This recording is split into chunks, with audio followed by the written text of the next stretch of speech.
Pasamos ahora a otra de las expediciones emblemáticas en el Antártico, la expedición de Shackleton, la segunda, conocida como la Expedición Imperial Transantártica. Ya el Polo Sur había sido conquistado por Amundsen y Scott. Ya llegar hasta el Polo Sur no era una gloria para la corona, entonces decidieron ir por más y decidieron realizar una expedición que atraviese el continente antártico desde el mar de Weddell hasta el mar de Ross. La expedición de Shackleton parte de las Islas Georgias y de las Islas Malvinas y se hace a la mar en dirección al mar de Weddell,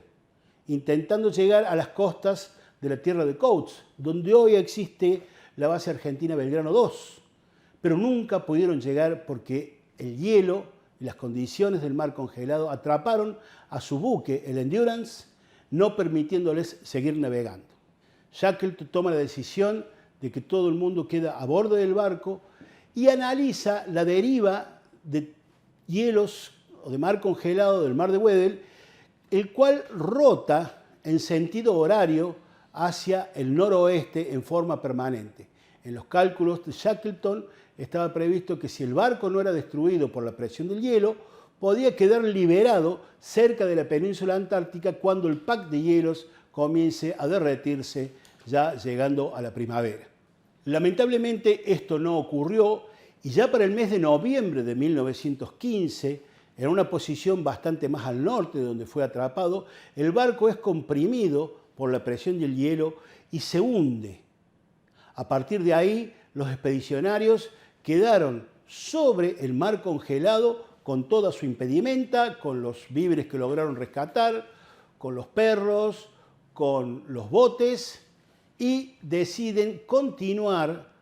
encima del mar congelados hasta que el mar comience a derretirse. Esta iba a ser una instancia sumamente difícil porque iban a tener que hacer los botes salvavidas al agua y a partir de ahí quedaban flotando a la deriva en pequeños botes salvavidas en el mar de Weddell. Después de pasar el invierno arriba de los mar congelado, el pack se disgrega y deben echar los botes al agua el 9 de abril de 1916 y en esos botes llegan hasta la isla Elefante, una de las islas más al norte de la península antártica, prácticamente una de las últimas islas en la que podían tocar tierra. A partir de ahí quedan todos los náufragos viviendo en una isla en donde hay muy pocas posibilidades de sobrevida, dado que no hay prácticamente flora y la poca fauna que hay constituían pingüinos que cazaron para poder sobrevivir. A los pocos días de llegar a Isla Elefante, Shackleton decide adaptar uno de los botes, el que posteriormente fue bautizado Caird, en homenaje a uno de los sponsors de la expedición, y en ese bote, adecuado, con una vela construida por ellos mismos, debían recorrer los 800 kilómetros de distancia hasta las Islas Georgias del Sur para pedir ayuda. Esta travesía hacia las Georgias del Sur fue una proeza difícilmente repetida hasta el día de la fecha, porque fueron en condiciones muy precarias en un bote que no está construido para una navegación de tal envergadura y llegaron a las Islas Georgias del Sur finalmente, aunque del lado opuesto a donde se encontraba la factoría ballenera de Somers, que era lo que ellos tenían como objetivo porque en ese lugar encontraban seres humanos. Shackleton, con 2 de los 6 miembros del grupo que hizo la travesía en el bote,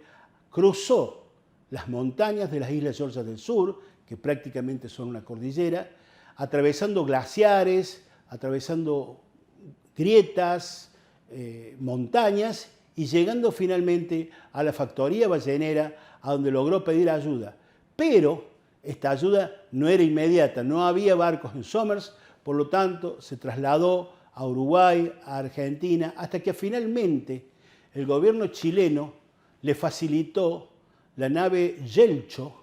comandada por el piloto Luis Pardo, quien un invierno después logró llegar a la isla Elefante a rescatar a los 22 hombres que quedaban ahí. Indudablemente, la expedición de Shackleton fue una de las que más penurias atravesó y de nuevo, las condiciones de liderazgo de Shackleton lograron de que ninguno de sus hombres se pierda, solamente uno de los miembros de la expedición sufrió la amputación de un pie debido a congelamiento. Realmente esto lo erigió a Shackleton como uno de los grandes líderes de las exploraciones polares. Hay un viejo dicho